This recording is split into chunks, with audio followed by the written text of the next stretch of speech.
Welcome to the deep dive.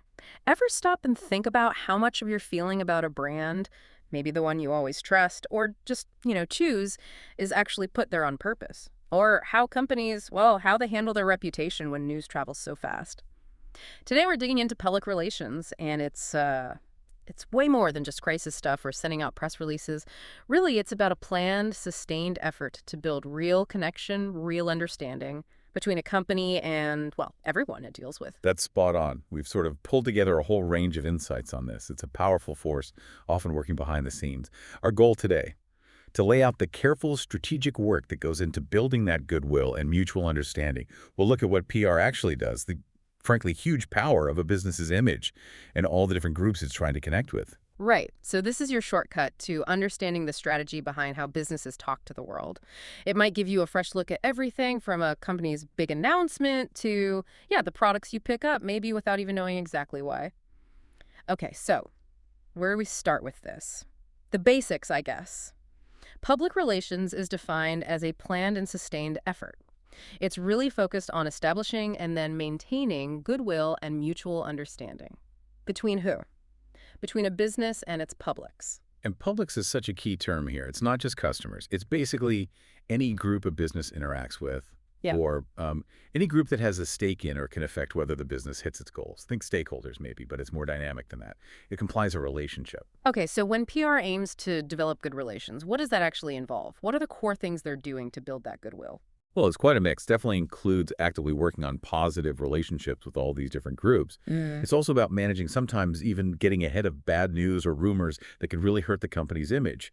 PR teams are always trying to generate good publicity, keep up a positive public vibe.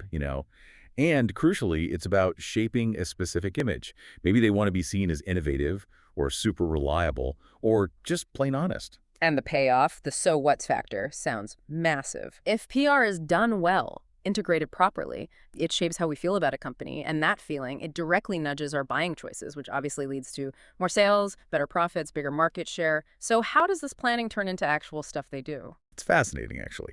PR borrows from marketing, even sales. But the focus is always on presenting that one consistent image. And it's playing the long game, aiming for long-term benefits. It sort of boils down to four key ways. PR helps a business reach its objectives. First, promoting a positive image. That's about reinforcing good attitudes, good perceptions people might already have, or building new ones. Second, effective communication of messages.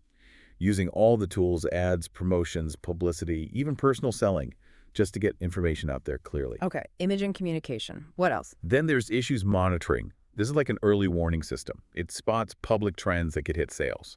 So say if people suddenly get worried about plastic packaging, good PR spots that early, letting the company adjust before customers walk away. Yeah.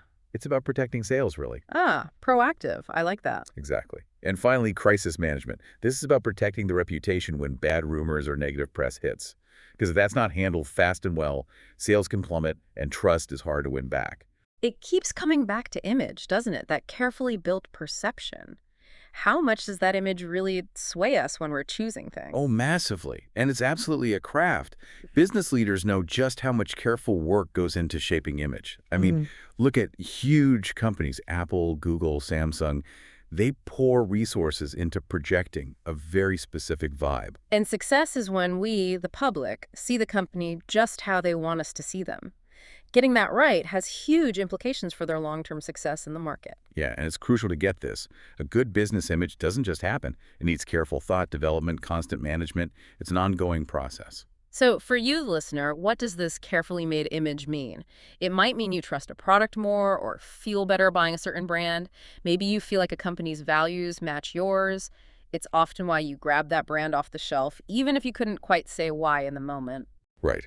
Get this. When Toyota wanted to launch Lexus, their luxury line, they didn't just make fancy cars. The dealerships got a major upgrade. They made the showrooms look way more glamorous. It was about changing the whole feel around the brand, not just selling a car. That's image building in action. There's a great quote from Rael McKenzie, a PR consultant. She said, "When a consumer is confronted with so many different brands to select from, whether it be toothpaste, clothes, or cars, the business's image is often the deciding factor in determining which specific brand to purchase. It's that feeling, that subtle nudge that makes the difference. So how do they actually build this image? It's like a mosaic, really. Hmm. Lots of different pieces have to come together. And the key thing is, all those pieces need to work in harmony to create one unified picture. And that's the tricky part, I suppose, because just one piece being off Yeah. can mess up the whole image. Like you hear about a school having a problem because of what just a few people did, Yep. but it reflects badly on the whole place. Consistency is everything. So what are these pieces, these elements? Well, you've got the obvious stuff. The business name, the logo, but then there's customer service, huge. How employees act, how they look, also the physical stuff. Signs, how the store or office is laid out, even where it's located, how they use tech, their advertising, any brochures or websites, Huh. how products are delivered or how they look, any news coverage they get, good or bad, even the color scheme they use, the range and quality of their products, just the general appearance of the business, right down to their letterhead. It all adds up. It's amazing when you list it out like that, how all these kind of separate things weave together to form that single perception in our mind. Every little detail matters. And like we said earlier, the business is constantly communicating this image to its different publics, all those stakeholder groups, each wanting something slightly different. Yeah, and we can generally group these publics into about 6 main types. Each one needs a bit of a different approach. First, you got the internal publics. That's your employees, your managers. They expect fair pay, safety, training, right. Yeah. And if morale is good inside, that definitely helps the image on the outside. Makes sense. Then, general publics.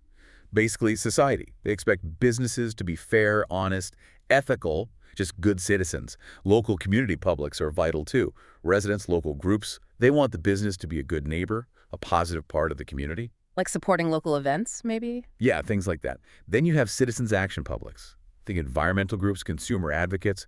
They're watching closely, expecting things like environmental responsibility. Media publics, obviously important. Newspapers, TV, online news. They want accurate info, access to people who know what's going on. And finally, government publics. Local, state, federal. They expect businesses to follow the laws, pay taxes, play by the rules. It really clicks when you think of examples. Like a gym, it's public as our customers, sure, but also trainers, staff, maybe equipment suppliers, the local paper, the council, the neighborhood association, Mhm. or a school. Students, parents, the council, teachers, support staff, the education department, the local community. It's a lot of different relationships to manage. It really is. And this helps clarify the difference between PR and marketing sometimes. PR is about talking to and building relationships with all these publics. It's broader. Marketing tends to focus more specifically on the activities around selling products to customers. PR is more about the whole ecosystem, building that long-term trust and understanding across the board, not just the sale. Okay, so wrapping this up, public relations is clearly this very powerful, very planned, and importantly, a two-way communication process. It actively shapes how we see things, builds that crucial goodwill, and yeah, it directly hits a business's bottom line sales, profits, its whole reputation, really. And don't forget that key difference from advertising. Ads use paid messages, right? You buy a space in the media. PR works differently. It generates positive ideas, often through unpaid third parties. Think press releases that get picked up as news, or comments on talk radio. Maybe a celebrity mentions a product, or a journalist includes a positive view that's presented as fact. It feels more organic, often. Yeah, more credible sometimes. And it really drives home how much work goes into building that image and how easily it can be damaged. It's built piece by piece, element by element, hard won, easily lost. Definitely. So maybe a final thought for everyone listening. When you think about how carefully that business image is built and communicated, how much might your view of a brand be shaped, not just by the ads you see, but by all this often invisible PR work, that constant engagement with all those different publics, something that you want? Definitely something to think about. Keep that curiosity going. We'll catch you next time on The Deep Dive.